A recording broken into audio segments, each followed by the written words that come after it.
Well, then I guess there's only one thing left to do. What's that? Win the whole fucking thing.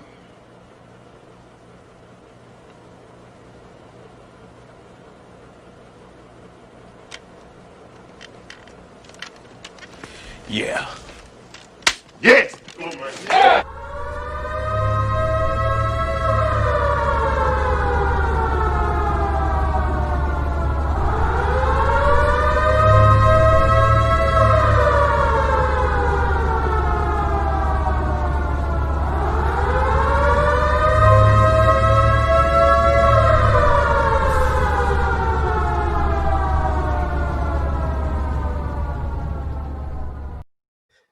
Ladies and gentlemen, welcome into another episode of the Air Raid Hour presented by Buffalo Fanatics and Manscaped. My name is Steve Mathis. You can find me on Twitter at Judge Mathis, and I am joined, as always, by my co-host Dave Tilton. You can find him on Twitter at Tilt Money, and I think that's the first time in 6 weeks I haven't screwed up an introduction. So I am going to give myself a nice little pat on the back for that one. How you doing this evening? Happy New Year's Eve, Dave. New Year's Eve. Happy New Year's Eve to you, my friend. I see you are going with the Michelob infusion of some kind. I'm pre-gaming because I got to stay up till midnight. I've got my cranberry and Tito's that I'm going with tonight. Yeah, and I like Narhem 123 coming in early. Let's win the whole friggin' thing, baby. That's what the rest of this year is going to be about. That's why we changed up our introduction. The Buffalo Bills are bona fide. They are legit Super Bowl contenders, and that leaves us with a whole bunch of things to talk about heading into the playoffs. But we got one more game, and that's what we're going to focus on today. And who are we focusing this matchup on with? Who's in the chat section with us on this New Year's Eve? So we had some people who were in ahead of time. Ryan Teal, always in there supporting us, telling everyone to smash those likes. So thank you, Ryan. Mr. Natural is in there. Luis Matos, James FX90. We've got Randy is in the house, of course. Dan Brown is in the house. We've got Richard Rush in the house. Travis Sinet, and many others. Jeffrey Green, Brett Sniper, Father Snowman, Jim Golnip, Andy Madura, Kyle Woolston. So we've got a good mix of regulars, and we've got some new, looks like new faces in the house. So welcome for those. Welcome to the party. Yeah, welcome to those who are just kind of using this as their pregame for their New Year's Eve festivities, which for me is going to just be at home. So that's fine. Scott's now joined in the house as well. So look, I mean, we're going to make the most of it. You know, we're going to send 2020 off into oblivion, although, you know, for the Bills, 2020 wasn't so bad. So you know, we'll take that. And, you know, for the new people who are in, welcome. And we hope that you enjoy this as part of your New Year's Eve celebration. Yeah, just before we kick things off, remember, if you aren't already, it is preferred that you guys choose the platform of YouTube, become a member of the Big Squad on YouTube by heading over to the Buffalo Fanatics YouTube page, click that join button, and you can become a member of the Big Squad. I'm still working on getting a bell like Rigo, but if you're listening on Facebook or Sportscaster or Twitter, everybody's welcome during the Air Raid Hour. But just a reminder, if you want to join via YouTube, that is how you go about doing it. So before we get into the Miami game, I want to get your thoughts on Bills Patriots. Oh, we already got a super chat in here. Is that what it is? It looks like a super sticker, maybe. All right. So Narham, thank you for that. If you have a comment that you want us to hit on, please go ahead and mention it in the comment section. But we do appreciate that super sticker, super chat. So thank you for that. We got a lot of pressure from Bada Bing Crosby. We are on for his New Year's Eve party. So we are the entertainment for the next hour tonight. So I like that. Before we get to the final thoughts on Bills Patriots, if you guys want to jump the line, you want your take, your topic, your question answered, anything of that nature, just like Narhem 123, send us a super chat. It's big, it's bold, it's highlighted, and it guarantees that you'll get on the screen. And we'll do our best to get everybody else involved as well as we normally do. But what are your final thoughts on Bills Patriots? Because we never got the post-game show. Rico gets all the glory of the post-game show. It was a Monday night game, so we never got a chance to give our thoughts. What are your final thoughts on that game? Well, my final thoughts really were that the Bills once again delivered in a spot that they needed to deliver on, in a spot where they were expected to deliver, right? And that to me has kind of become the theme now as we moved, into the depths of the regular season, is that the Bills, by and large, have checked every box that they needed to and should have checked on their way to finishing out the AFC East as champs, and with their 12-win season, plus whatever happens this last week. So for me, my final thoughts were like, man, it felt so good after all of those years of the Patriots running up the score on us. We obviously all remember that primetime 56-10, the Monday night heartbreaker, like so many times where the Patriots just demolished us. So what I said to everyone in the chat, obviously in our family chat on Twitter for the Fanatics group, was just soak that in, really enjoy it, because this has been a long time coming. And man, maybe, just maybe, this is really the changing of the guard now in the AFC. So very happy. And by the way, one last little thing. I was down by 35 points in my fantasy championship, and I had Stephon Diggs on my team, and I won by 3 points. So thank you, Stephon Diggs. I won $1,000 on Monday night because all I needed in my fantasy league, in my big money fantasy football league, which put me over the 1,000 mark, was for Josh Allen and Zach Moss to combine for 15 points. That's all I needed, and they got it. They got it early. They got it real early with that Zach Moss touchdown. Man. Oh, I in my 2 fantasy championships absolutely dominated. It was like, this is the best season I've ever had playing fantasy football. But Narham123 coming in. We appreciate the super chat. He says, I just want us to win it all so we can destroy Nick Wright on social media. Sorry, I meant Dick wrong. And yeah, I mean, I think we're all there at this point. I think we all realize that this is a concerted effort by Nick Wright to sort of poke at Bills Mafia, because he knows that poking at Bills Mafia is the only thing that will get him attention, because his normal takes aren't very good. So the only takes that will get him attention are his cheesy, corny, not so well thought out takes on the Buffalo Bills and ripping on Bills fans. So I'm not letting him get into my he used to. Yeah, I mean, look, he's put himself in a situation where essentially, unless the Bills win the Super Bowl, he's going to have some kind of out, right? If that makes sense. He's going to have an out to whatever happens at the end of the season, unless the Bills win the Super Bowl. So his chances of that happening are obviously pretty good, right? It's going to be hard for the Bills to win the Super Bowl. We all think they can, but let's say they even lose in the Super Bowl and Allen has an incredible game. He's going to find a way to discredit him. So just be ready for that. Yeah. We got Corey coming in. Yep. Yeah, sorry. Corey coming in. Any word on Beasley? What do you guys take on the addition of Stills and Jennings at wide receiver? Now, I don't think Stills is official yet. The Bills haven't announced. Yeah, McDermott was talking about it like it was today with Sal Capaccio in the media today.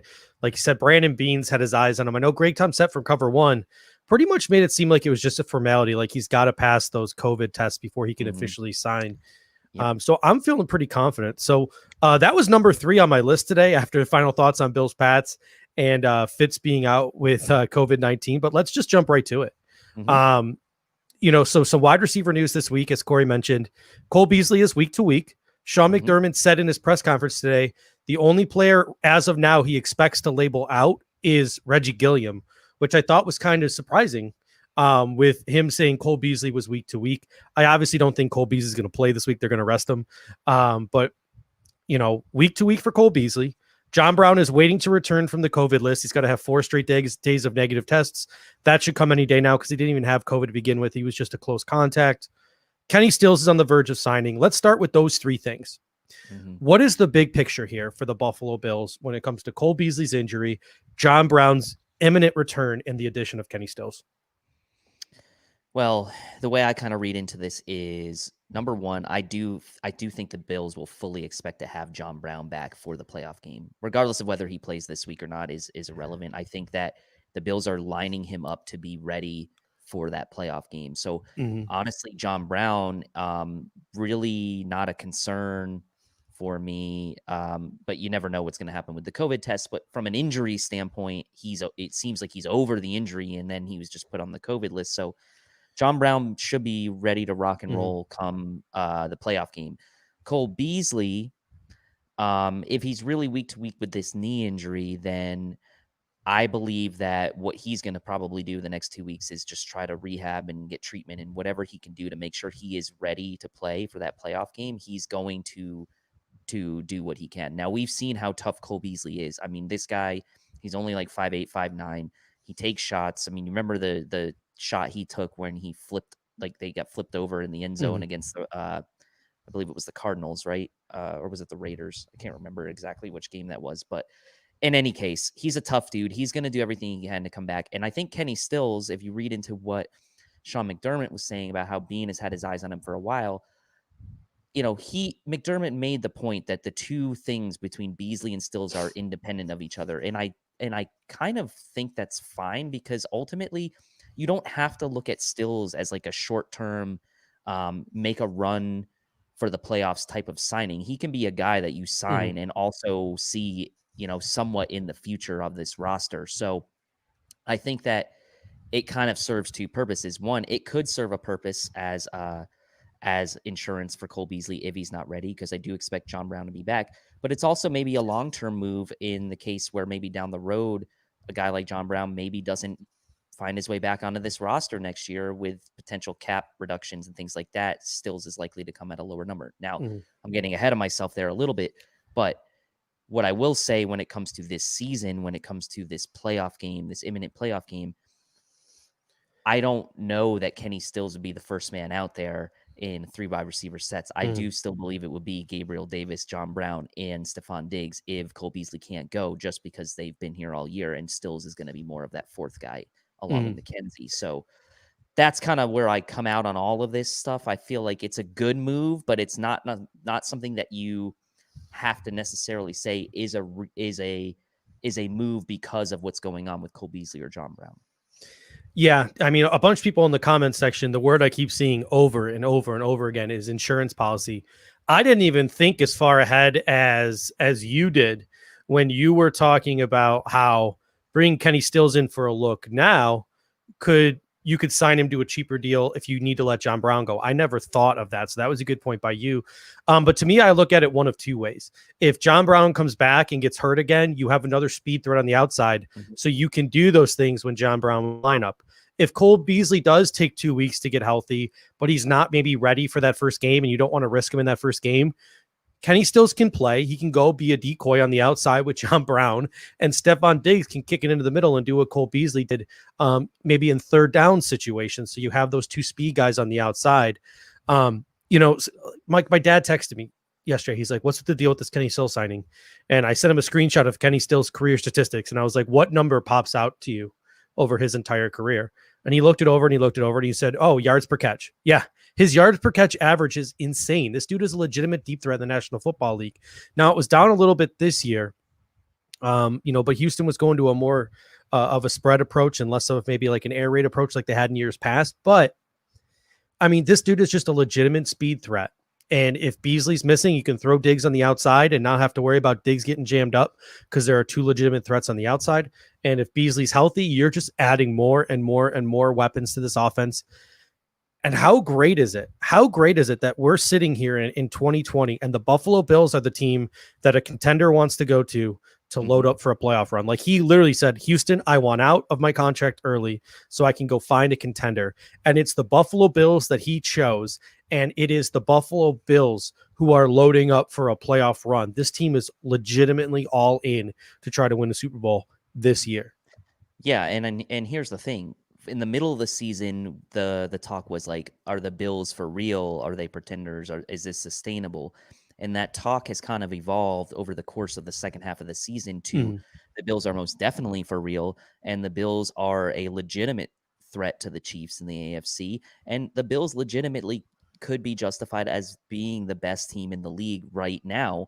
And so that narrative is kind of shifted by, outside of the few, obviously, but a lot of national, local, whatever media, it's kind of shifted from the Bills are a nice story to the Bills are like the real deal, right? Like, and so for a player like Kenny Stills to look at the Bills roster and say, "Hey, they already have Stephon Diggs, John Brown, Cole Beasley, Gabriel Davis, but I'm at the point in my career where I want to go join that team, even if it means I'm not going to get a ton of playing time, because maybe I will make an impact play here or there, but this is a legitimate contender that could make a run for the Super Bowl."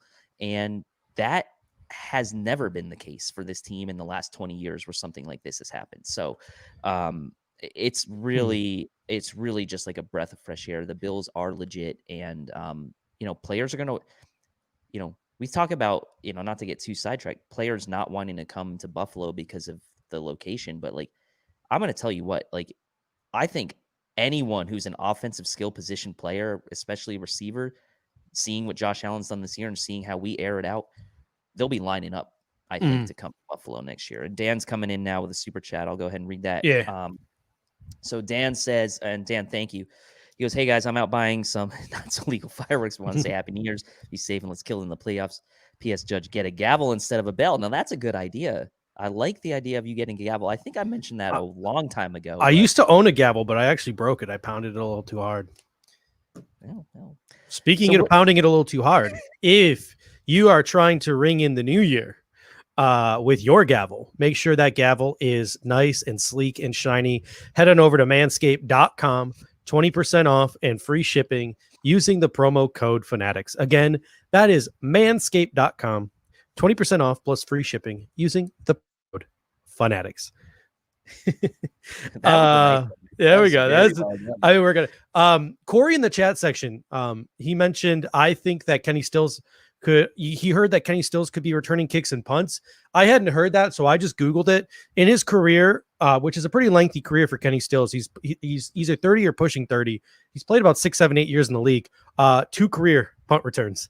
So I don't know if punt returning would be something. I don't think he would be an insurance policy. He's only 28, actually. Yeah, in case of I do think that is probably not an insurance policy in the way of Andre Roberts, because he's been injured a couple of times this year. Gary Jennings and Tanner Gentry. We all know how much I love me some Gary Jennings. He was one of my favorite prospects in the draft. I had him. I had a 4th round grade on him. Seattle took him in the 4th round, but I was one of the few and far in between. Me and you were one of the few people who were saying this dude is a legit 3rd, 4th round prospect. He sort of flamed out in the National Football League, spent some time with Seattle, spent some time with Miami. But the way I see it for Gary Jennings, 6'1", 215, 4'4", 240, a guy who can return kicks and punts. He's a downfield threat. I guess the limitations for him is he's not the greatest route runner. 20 bench reps, by the way, in the at the combine. He's a guy where I don't think he's going to be on the field this year unless like absolutely the worst of the worst case scenario happens for the Buffalo Bills. But he's a guy who would be really interesting to get him signed to a futures contract off the practice squad and then getting him all off season, working with Cole Beasley, working with Stephon Diggs, working with John Brown, being around those guys and refining his skills as a receiver to go along with that athletic ability. I think that could go a long way into helping Gary Jennings become a legitimate receiver in the National Football League. He has the athletic tools to be a legitimate receiver in the National Football League. He's just got to put it together as a receiver. And I think the Bills have the guys in the locker room to help him do that. Yeah, they do. Philip here, I'm going to get back to that in just a second. I'll read Philip's super chat here. Bills Chiefs AFC champ game would be Super Bowl, as I believe winner of that game wins it all. Knowing the NFC scares me, we can do this. Go Bills. Yeah, I mean, the Packers do scare you. I mean, at least they scare me a little bit. The Seahawks could, be a team that, if we rematch. There are teams in the NFC that are good, but I think Philip's point here is that beating the Chiefs, or the Chiefs and Bills arguably are the 2 best looking teams in the league right now.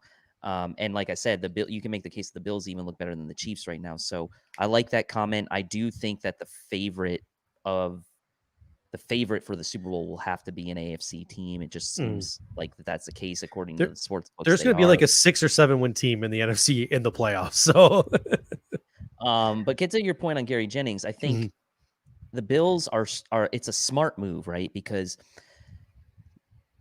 you see how Gabriel Davis flourished this year as a rookie, and the talk of him learning under, like you said, the wings of Diggs and Beasley and Brown, and you have other guys waiting in the wings like an Isaiah Hodgins who hasn't seen the field this year. So all of a sudden you start talking about that wide receiver room next year, and where the bottom of that depth chart had always been a little bit murky. We're talking about maybe like a really interesting group next year between Hodgins and Jennings and.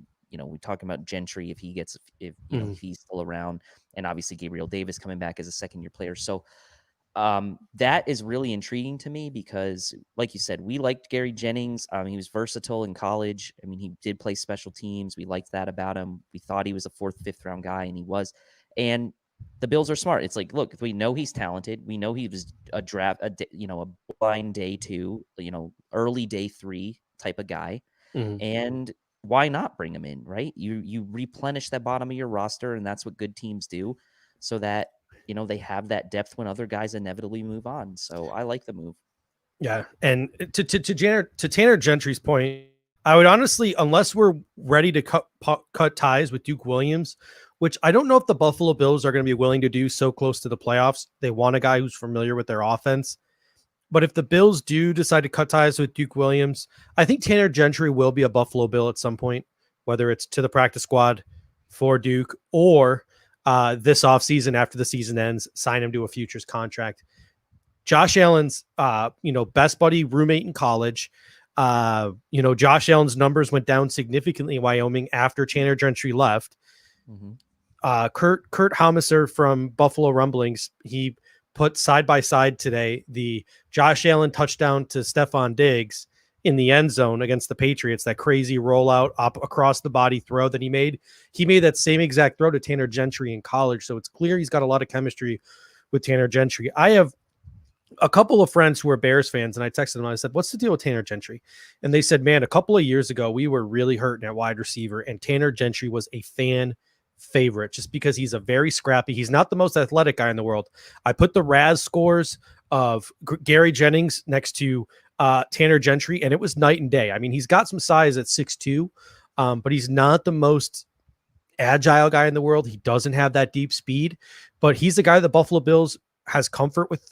Josh Allen, they could possibly see him as a special teamer and a guy who can possibly someday take the mantle from Cole Beasley heading into the future. So, but I don't expect that signing until the offseason if he is signed. Yeah, Philip coming in with a super chat. Thank you, Philip. Josh Allen, Diggs, Bass saved my fantasy season. Down 158-83. I somehow came back. Love my Bills. Also, Bills beat Dolphins Sunday 35-10. I like the fantasy angle here. We were talking about earlier how Diggs saved me. I was down 35. He had the 37. Allen Diggs combo all year, man. If you stack them somehow on your fantasy team, you are looking really good. In both my non-dynasty fantasy leagues, I had Josh Allen and Devontae Adams this year, and those two rode me to 2 championships. I mean, it was money with those two. But yeah. All right. Let's talk a little bit about the Miami Dolphins, since we are playing the Miami Dolphins this week. Ryan Fitzpatrick is out with COVID-19. First of all, our thoughts and prayers and everything else is with Fitzmagic. He is a Buffalo deity. Yeah, he's out with COVID-19, so hopefully he's asymptomatic and gets back as soon as possible. But apparently, Tua was not in close contact enough for him to be put on the COVID list. Tua practiced today and will play this Sunday unless anything drastically changes. And he's doing it without a closer. He is doing it without his relief pitching. So this will have to be Tua 100%. I see we have a super chat there. What do you got? Yeah, Bada Bing Crosby comes in with a super chat. Thank you for that. I feel like we're a pack of pit bulls on chains waiting at bay until the playoffs, ready to go on McDermott's command. If we haven't even unleashed the Wolves yet, from what we've seen, then other teams are in trouble, right? When's the last time we legitimately lost a football game? I mean, the Chiefs game, right? I mean, it's been 2.5 months since we legitimately lost a football game. This team has already been unleashed, and they're picking up intensity. I remember there was this great Tim Tebow quote. I was watching a Tim Tebow documentary a couple years ago. I mean, it was absolutely incredible. He was doing sit-ups on those like bench press benches, but his feet were on the part that secures your feet, and he was literally in the air, like doing crunches in the air while like hovering in the air, and a guy was sitting there with 2 boxing gloves just punching him in the gut, right, while he's working out as he's doing these. It was absolutely insane. Also, like cutting to Tim Tebow like talking in the background, like documentary style, and he's like, yeah, when everyone else has their hands on their knees, I want to be just hitting my stride. When everyone else is puffing for air, I want to be just hitting my stride. And I feel like that's what this Buffalo Bills team is doing. all these other teams, you see David Bakhtiari out for the year for the Green Bay Packers. I just saw in the comment section, you see Kansas City without their running back. You see Pittsburgh is dinged up at a bunch of different positions. The Buffalo Bills injury report was the smallest this week. We've seen it all year. This team is just hitting its stride while a bunch of other teams in the National Football League are huffing and puffing for air. So the Buffalo Bills are ripping, rolling, and ready to go for the playoffs. But we got to take on those fish first. Those stanky fish from Miami, Florida. Fitzpatrick is out. Tua is in without his closer. Tua Tagovailoa versus Josh Allen in January in Buffalo. For the no-domers out there, this is football heaven. This is the reason why you don't build a dome, right? Well, yeah, I mean, this is you want to see how Tua can perform in the elements, and also he's never played in snow. Yeah, well, that's also true, and the fact is it's supposed to snow on Sunday too. The one thing I will say is this could be a game like we saw Week 17 last year, where I don't know how long Josh Allen's going to play. I mean, McDermott, and we're going to talk about this quite a bit as well, as McDermott, very, very close to the vest today in his press conference, wasn't revealing anything, just saying we're going to keep all this stuff internal, how many, which guys are going to play, who's going to do what. So let's just assume for now that it is a Josh Allen versus Tua matchup, and that the Bills are going to be going for that 2 seed. And if that's the case, man, this is one of those games again where you could say, all right, let's go ahead and put another stamp on an already great season where we can have Josh go in there and just beat the crap out of Tua, the heir apparent to save the Dolphins franchise here. A guy who's never played in the snow, and a guy who's statistically completion percentage pretty good, touchdown interception ratio pretty good, but he's not pushing the ball down the field. There was an interesting post, I think, that was made by Lombardi, who I usually can't stand, about like, what does he do? He doesn't have the greatest arm strength. He doesn't have the greatest mobility. He doesn't have. Is he the one liability holding the Miami Dolphins back, like Josh Allen was this preseason, according to Mike Lombardi? Well, I wouldn't go that far, because I do like Tua still. Like, I still think he's going to have potential to be a good quarterback in this league. But at this point in time right now, this is another chance for the Bills to make a statement. And honestly, even if it isn't Josh Allen playing most of this game, this is a good chance for Matt Barkley to say, you know what, I can be a serviceable backup into the point where I can still beat an up-and-coming rookie who is supposed to be kind of like the next coming for the Dolphins. It's kind of like, if I'm Matt Barkley, I feel a little bit of a chip on my shoulder in this game too, if I'm going to be playing, because I want to beat Tua and show that I'm not just this guy who's on the team to hold the clipboard. I can play if I'm asked to play, and I can beat a team who could be in the playoffs and has had a very good season. Thank you, Pierre. I appreciate it. For those of you who don't know, this preseason, Mike Lombardi wrote an article where he said that the Buffalo Bills were one of, if not the best teams in the National Football League, and they would be legitimate Super Bowl contenders, but the only liability on the football team was their quarterback, and that they needed a better quarterback. So, I want to know if Miami's got a good defense. They got Myles Gaskins, Mike Gesicki, Devontae Parker. Their O-line hasn't embarrassed themselves this year. Is Tua a liability? It should be really interesting this Sunday to see, and to your point with Matt Barkley, to play the starters of the rest, to rest the starters. We'll get into that next, but I want to play a little bit of a game first, and I want the people in the comment section to play along with us. And if you want to guarantee that your comment or your answer to this question is read, make sure you're super chatting, even if it's just $1.99, $2. If you want to guarantee your response gets read, send us a super chat. But let's predict Tua's stat line this Sunday, because after watching that Raiders game, what was he in that Raiders game? Like 9 for 11 for like 67 yards. Like, it was not great for Tua. I've got his game log up here. Against the Raiders, he actually had a good completion percentage. He was 17 for 22, but for only 94 yards. So, and 1 touchdown. He was at 4.27 yards per attempt passing. Yeah. And he was sacked 3 times. So So let's play a game under 100 passing yards. let's play a game called Predict Tua's Stat Line. So I want you guys to predict Tua's stat line, and I need you to throw in, because we've already got Kyle Wolston coming in saying 150 yards, 1 touchdown. We need you, like Matt H here, we need you to have the actual attempts and completions number, because I want to see how many yards y'all think he'll throw up with the number of passes he has to complete. I am going to go with 20 of 27 for 89 yards, no touchdowns, no picks. Just like a solid, like what, four yards per pass average. Yeah, that's kind of similar to what he did against the Raiders, actually. I do think his completion percentage will be probably pretty good, because he'll be dinking and dunking all day. I'll say he'll be 18 for 25 for 117 yards, 1 touchdown, no interceptions. And we got Brett Holmes coming in here, and he says Tua will be 18 of 33 for 102 yards, 1 rushing touchdown, 2 picks. Here's my only issue with 2 picks.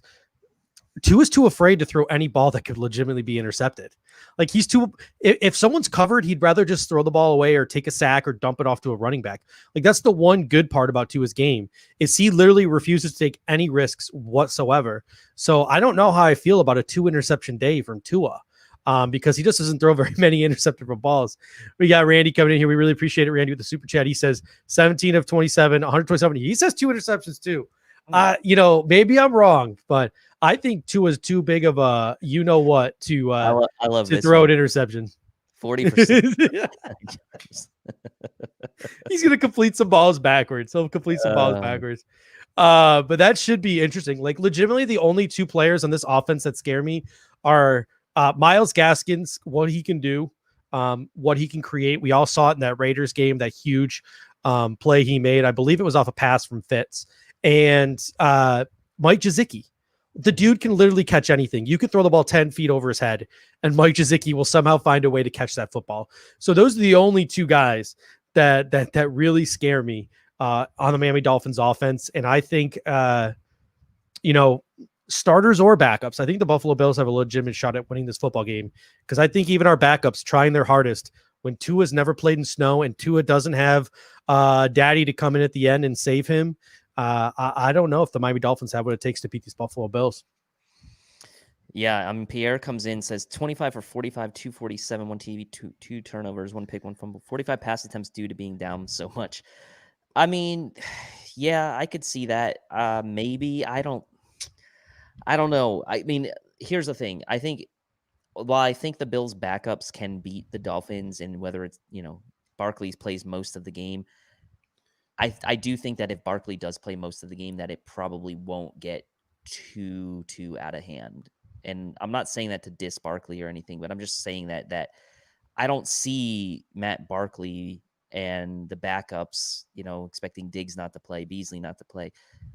I just don't see Matt Barkley and like Isaiah McKenzie and whoever else plays putting up like 35 points. I just don't see it. I could be wrong. And if they do, that's great. That's great. But I just don't see it. But I like the optimism there. Joseph says Tua equals Tyrod. I'll tell you without what. the running ability of Tyrod, though, and without the downfield passing ability, I would say. Because Tyrod, for his flaws, he could throw a nice deep ball. So I'll say this. Like, I know it's early. I know it's only been a season, but and I wasn't high on this player either. So I would have made the same mistake if I was the general manager. But if you're a Miami Dolphins fan, how much is it stinging right now that Justin Herbert is not your quarterback? Like, how much is that stinging? We should have brought Kev on to see how he thinks. Yeah, we brought Kevin on. He was pro Tua. I mean, I am still pro Tua, but I think it's clear that I would much rather have Herbert. Kev was pro Tua over Herbert. Yeah. He was Tua over Joe Burrow. He was Tua over Joe Burrow. He thought Cincinnati made a mistake. I thought Kev said he liked Burrow. I could be. He liked Burrow, but he said he thought Tua was a better quarterback. Yeah, I mean, we obviously we had Kev on before the last Dolphins game, which was obviously much earlier in the season. So I wonder if Kev's opinion has changed on Tua versus Herbert And that's a good. I haven't had a chance to listen yet, but Kevin was a guest on Buffalo Football Counterpoint. So if you head over to Buffalo Fanatics Podcasting Network, everybody loves the new face of not the new face of BF, because we got Rico, but like the new hotshot at BF, Clay Troya, just tearing things up on Wednesday on the Hump Day Hotline, getting everybody's hearts all aflutter with his takes. Go check him out, voice only in podcast form on the Buffalo Fanatics Podcasting Network. He was joined by Kevin, and it's right there for you on BFPN if you want to listen to it. I haven't had a chance yet, but I'm going to have to go back and listen to it tomorrow to see what Kevin had to say, about Tua and Herbert, because I'm sure Clay brought that up. I'm sure he brought it up. Yeah, I think for me, I'd still, it's hard to put Herbert.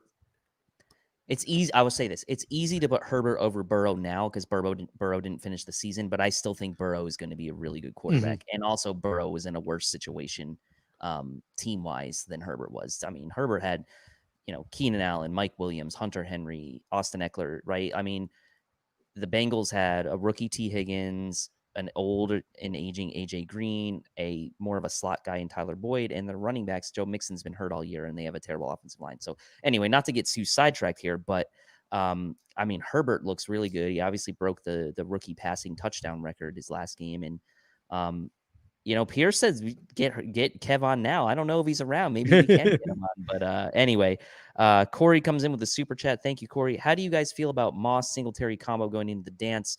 Do we stick to this combo for the foreseeable future? And what do we expect maybe to see out of these two guys against Miami this week as we head into the playoffs, right? Because obviously we only have a certain number of running backs on the team. Both of these guys probably are going to play on Sunday. Maybe Yeldon's back for this game. Maybe, they did try to throw the ball to Taiwan Jones last game. Who knows, right?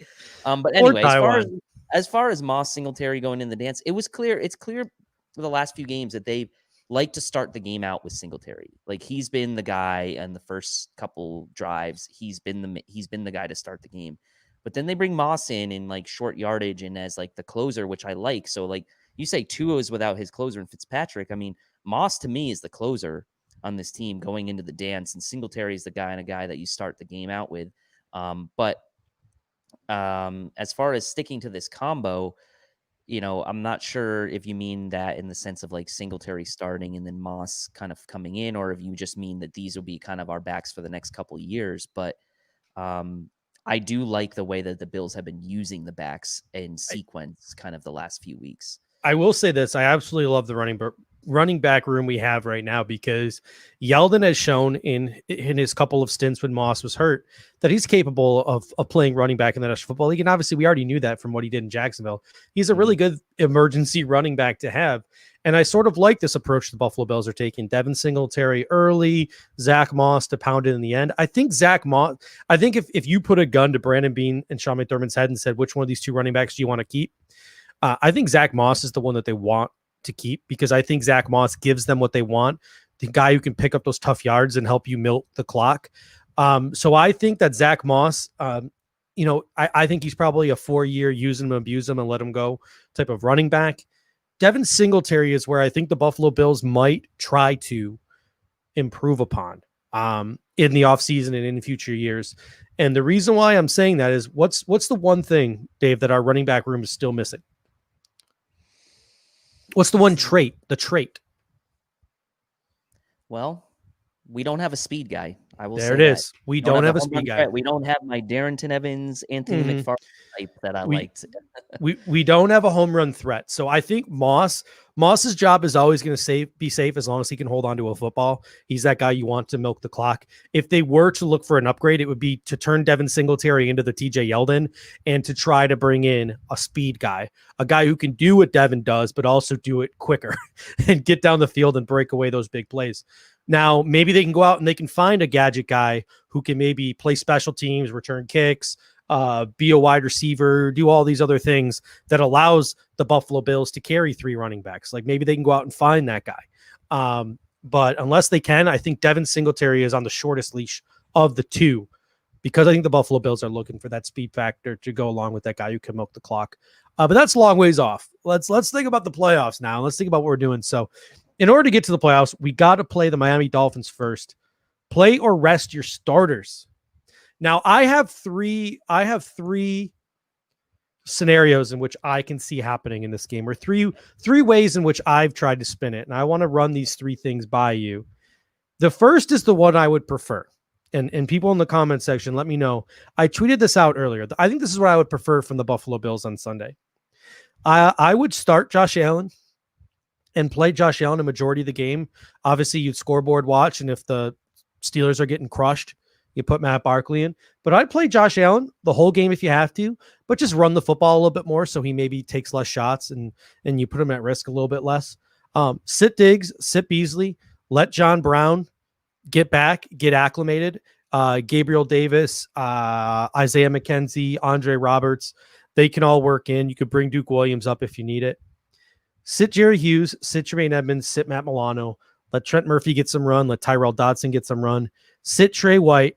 Let Levi Wallace and Josh Norman get some run. I think that's a way to stay competitive with this Miami Dolphins team that's playing Tua. If Ryan Fitzpatrick's starting, it's a whole other story because it's a completely different football team.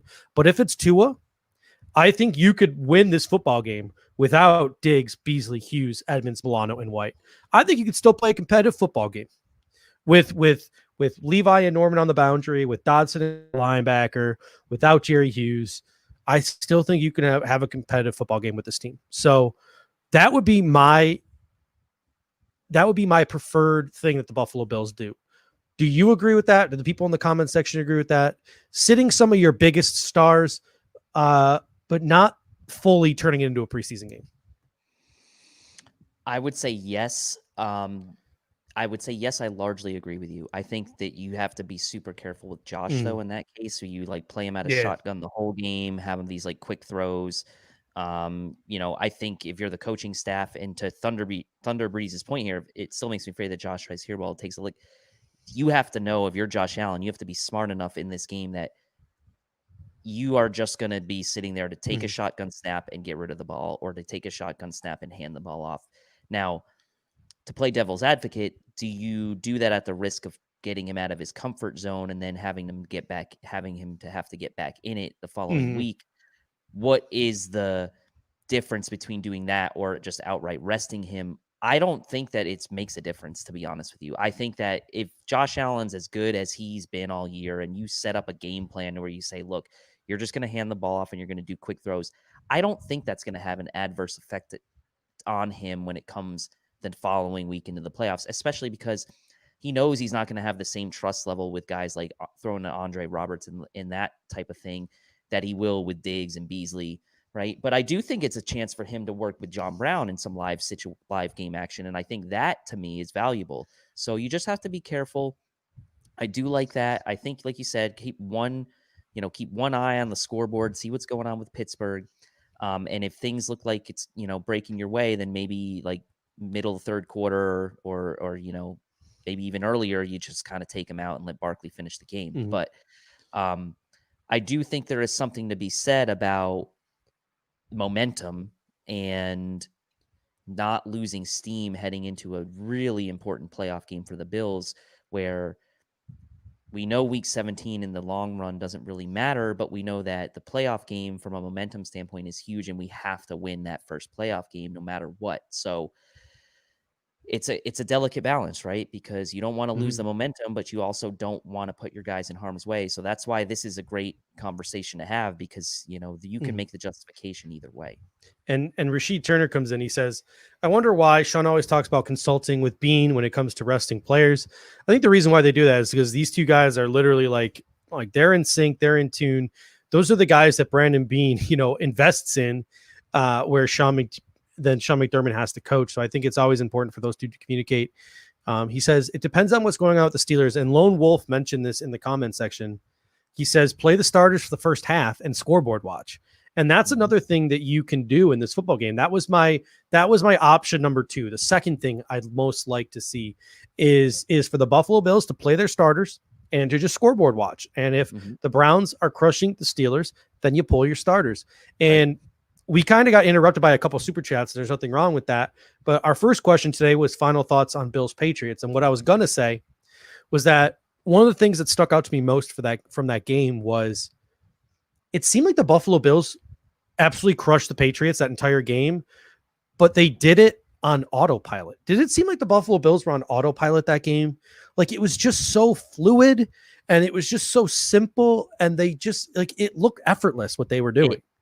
It to me was the effort. The negative connotation is going through the motions. That's like that that phrase comes along with a negative connotation. So whatever the positive sort of spin of going through the motions would be from that game is exactly how I felt. Like the Bills felt like we're doing what we need to do this game, and it's not that hard for us. And not that they were like going easy or like going through the motions, as people will say when like people are kind of lax about it, but they were doing like the positive version of that, right? They were just it was coming so effortlessly and easy to them. And that entire game, like not to mention Josh Allen wasn't sacked. I believe they said on Good Morning Football, he wasn't touched. I don't know if that's a stat. He wasn't. Kim Jones said he wasn't touched all game, which means maybe there wasn't even a QB hit on Josh Allen that entire game. But like, I watched that entire game, and until Matt Barkley went in and they were trying to get Cole Beasley 1,000 yards, probably so they could sit him this week, and he got hurt, I wasn't worried about anyone getting hurt that entire game because it seemed like the Bills were just jogging and beating the Patriots. Rashid says, avoid Baltimore at all costs. Mark the tape. We had that conversation a little bit last week. I just think like whatever happens, happens. Go for the 2 seed because now they're letting fans in the stands. I think you really want to push for that 2 seed, and whatever happens, happens. If it's the Colts, if it's the Browns, if it's the Dolphins, if it's the Ravens, then we have a conversation about it. I don't think you actively try to avoid a team. You just go out there, you do you, and let the cards fall as they may. But that being said, I am the most afraid of the Ravens. I am too. I mean, yes, I am. There's some bias there because of what we've seen from the Ravens a year ago, and obviously the Bills lost to the Ravens the last time they played them. Obviously the teams are in much different situations this time around, but I think people realize that the Ravens are a dangerous team, and we saw Lamar win the MVP last year, and we saw that if they get hot and they get that running game going and their defense even remotely shows up, that they are a very, very good team. The key obviously with the Ravens is you got to get ahead of them. They're like the last ranked passing offense in the NFL. They're the number 1 rushing offense in the NFL. So you put them behind on the scoreboard and it's very difficult for them to come back. So I do understand that, but I made the point on Twitter, like all of the teams in the AFC that are potentially going to get in the playoffs are all good to great teams anyway. So it doesn't really matter who you play. And really, it doesn't matter who you play in what order, because you're going to have to beat 3 good teams in the AFC to get to the Super Bowl, and you're going to have to beat probably a really good team in the NFC to win it. So, yes, I'm scared of the Ravens. But every team has their strengths, just like every team has their weaknesses. So, yeah, you look at the Ravens. The Ravens can't throw the football, but they can run it and play defense. Cleveland can run the football. Their passing game is suspect. They can't play defense for shit. The Colts are without Anthony Costanzo. Phillip Rivers is 110 years old. You feel like you can get pressure in Phillip Rivers' face. Yeah, he doesn't really scare me. Yeah. And then who's the other team? I mean, Pittsburgh. Titans. They're going to win the division, but yeah, yes, their defense. Miami again could be a team that we play. So we're afraid of dynamic running teams, not passing teams. Yeah, Sean, you hit it spot on because, when the game first started and New England was marching their way down the field, I was like, oh no, is this going to happen again? Is this going to be like LeGarrette Blount 2.0? Because even a Patriots team, when you knew exactly what the Patriots were going to do, it seemed like the Bills were still surprised, and they still got some chunk plays on the ground. So they do definitely still have some things to clean up in the running game. The last scenario The last scenario is the Buffalo Bills just play their backups and try their best to beat Miami with backups. I don't want that. I don't know. Maybe it's the fan in me. I don't know what it is. I'm feeling risky. I don't want that. Afraid of killing the momentum, Yeah, that too. But I also think you're not locked in. Like you're not locked into your seed like you were last year. Like you can still get the 2 seed, and you're playing at the same time as Pittsburgh and Cleveland. So if you are not playing your starters and you're benching them the whole game, you're basically saying we're accepting the 3 seed. We're not going to try for the 2 seed. If we happen to get it and we win with the backups and Cleveland wins, great. But we are basically saying the seed doesn't matter. That's what you're saying. That to me is the message you're sending if you don't even at least try in the beginning of the game. And also the momentum thing. Sean Sherman, FYI, just got married. Go Bills! Congrats. Congratulations, Sean. That's awesome, dude.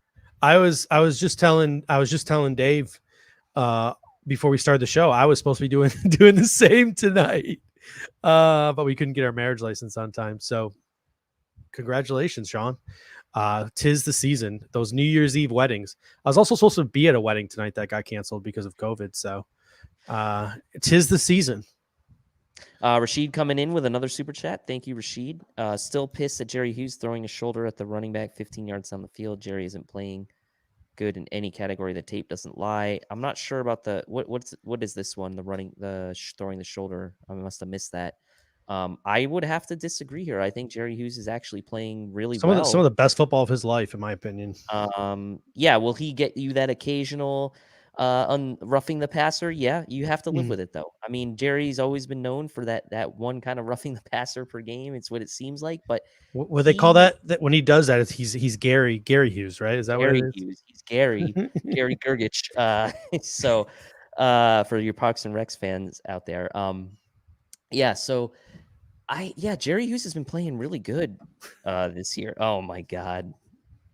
I hope that's not true and you're just joking, but Odd coming in saying I just got divorced. Look, maybe he did, and maybe he got out of a bad situation. Yeah, and hey, I don't know if this is a guy. I know this is a bad example. Like a divorce is probably the hard liquor stuff, but quick trivia question for people in the comment section. How many Mick Ultras do you think it takes to get me buzzed? That's a quiz question for people in the audience. Anyone want to take a guess how many of these bad boys it takes to get me a nice solid buzz? I'm gonna guess 5. You would be under a 6-pack or more. Okay. Yeah, I got it at solid 6. I think 6 is where I start to feel it. Heather says 14.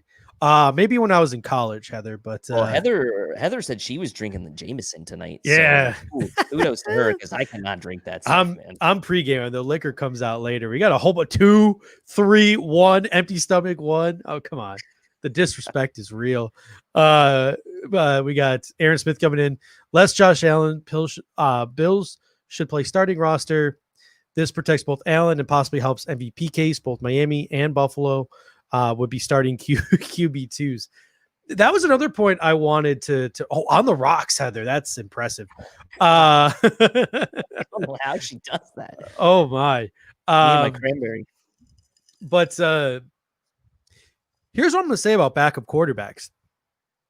And maybe this year it's wrong to say this because Jake Fromm hasn't been around his teammates. But I almost feel like if you were going to start a backup quarterback this game, I kind of would want it to be Fromm, not Barkley. Yeah. But I think this year is different because he hasn't had a chance to work with the teammates. Well, I agree. In a different year, you would probably have Fromm in there. But Barkley, I mean, who knows, man? Like, you just never know what could happen in the playoffs. If Barkley has some good game reps, God forbid something happens to Josh. I mean, you want him to at least have something that he can at least call on that, like, you know, hey, I recently played, I did this, I did that. So I agree with you. In another year or two, like in a different year, a different situation, it probably would be Fromm. But getting Barkley these reps isn't the worst thing in the world right now. So hey, maybe they start Davis Webb. Brian Dable says he's the best teammate he's ever seen. So maybe they give a nice little pat on the back to Davis Webb.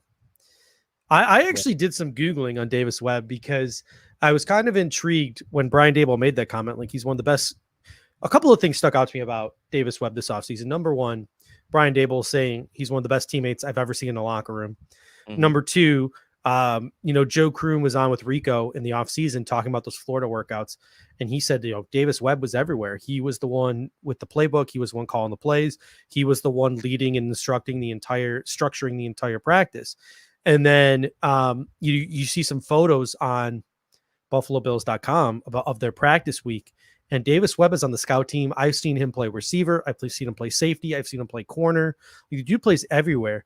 And I tweeted out, I'm like, it might be best for Davis Webb to just call it quits as a player and follow Dable wherever he goes and become like a quarterback's coach and just rise up the ranks real quickly. Because he seems like Ken Dorsey, basically. Because like I looked at I looked back at his history and I was like, who has Davis Webb played under? Like, have there been some like offensive minds he's played under? And he didn't really play under very many great offensive minds in New York. Ben McAdoo in New Jersey. Was it Marty Morningwig who was Todd Bowles' offensive coordinator? I don't even remember. It might have still been Chan Gailey. But some of Davis Webb's teammates, both in New York with the Giants and with the Jets, on his Wikipedia page at least, were quoted as saying like, hey, when Geno Smith was getting the starts for Eli, everyone thought it should be Davis Webb. And people were like, the Giants shouldn't draft a quarterback. We got Davis Webb. Like his teammates were saying that about him. And he also played in college under Cliff Kingsbury and Sonny Dykes. So he's got some spread, some air raid, all of that background. He's got Brian Dable's background. I think Davis Webb might be a guy we see as a head coach on the sidelines sometime within the next 10, 15 years. Just to answer the question here about where the like button is. So on YouTube, it's right under the video. It's the little thumbs up like button. It's a thumbs up button. So you just hit that and it'll light up blue, or it'll fill in blue and it'll show that you liked it. Someone gave us a thumbs down. I don't know who that was, but I don't know. Did we make him mad? I don't know. Hey, while you're here, smash that like button. We really do appreciate it. It helps us on the algorithm. I know we have about 200 people in here. Last time I checked, it was at like 91 likes. Yes, I'm not narcissistic. I look throughout the show to see how many likes we got. I've been told I need to do a better job of begging you for these likes. So please, we got a comment coming in here from The Real One. He says, I'm a porn star. And guess what? Everyone in the comment section, you too can be a porn star. If you head over to manscaped.com, use the promo code Fanatics, you can do it just like a porn star too. 20% off, free shipping, promo code Fanatics. You can look like a porn star as well if you use Manscaped, promo code Fanatics. We got you covered here. From football to the other things, we got you covered. Yeah, and a couple Jamesons won't hurt either, I don't think. In that situation. So maybe Heather's onto something there. Anyway, I know you've got to get out in 3 minutes for a hard out, so why don't we maybe do a little prediction here? I could probably go to about 6:50 before I get manscaped in a bad way, because we are heading out to the in-laws' house tonight. But let's do predictions. Let's do it up. I haven't thought of my prediction yet, so I'm gonna do it off the top of my head. I'm gonna say, without even knowing who's playing. So this is definitely going to change on Sunday when we do the pregame show. I'm going to assume the starters play, and I'm going to say 27-16 Buffalo. Okay. Yeah, I mean, as of right now, Vegas is presuming the starters play as well. They've got the Bills as 3-point favorites. I would assume that if it was announced, the disrespect. If Josh was not playing, I bet you Miami would be listed as the favorite. The over under in the game is only 43, so they're not. It's kind of a weird line, right? They've got the Bills as favorites, so I wonder if it's either they're thinking their Bills backups can beat Tua, and that's why the total's so low, or they're just expecting that Miami is really that good and the Bills should only be 3-point favorites at home. I don't know. In any case, with the information we know now, even if Josh only plays a portion of the game, I do think the Bills can win this game. And I do think even though they may not play the starters the entire game, there is still something to play for at least through halftime, because you probably don't know what's going on with the Steelers and Browns really in great detail score-wise until third quarter, when you can kind of really scoreboard watch and see what's going on. So I think the Bills win this one. I don't think they crack 30 points this week, but I do think they come out with like a weird score. Maybe like, let's see, what would be 2 touchdowns and like 4 field goals? That would be 26. I'll say 26 to 16. It's a Bass Man kind of day. Yeah, it's a Bass Man day. Randy, where's Randy at? It's a Bass Man day. 26-16. So I'll take 1 point less for each team than you. All right, ladies and gentlemen, we are going to head out a little bit early. We usually go for about an hour 15, but we're just going to go a solid hour today because we got some New Year's plans. So from us here at the Air Raid Hour and Buffalo Fanatics, have a happy New Year. Don't drink and drive. Stay safe. Have fun. The Rico report is coming around for you tomorrow night. You may see the two of our faces at some point during the Rico report tomorrow. You may see a lot of different faces tomorrow night during the Rico report, trying to cook up something special for you. So tomorrow night, 8 p.m., the Rico report, and we will be officially back Sunday morning for our pregame show. Things will get kicked off and started there at 10 a.m. So happy New Year from us here at Buffalo Fanatics. And until next time, as always, go Bills. Go Bills.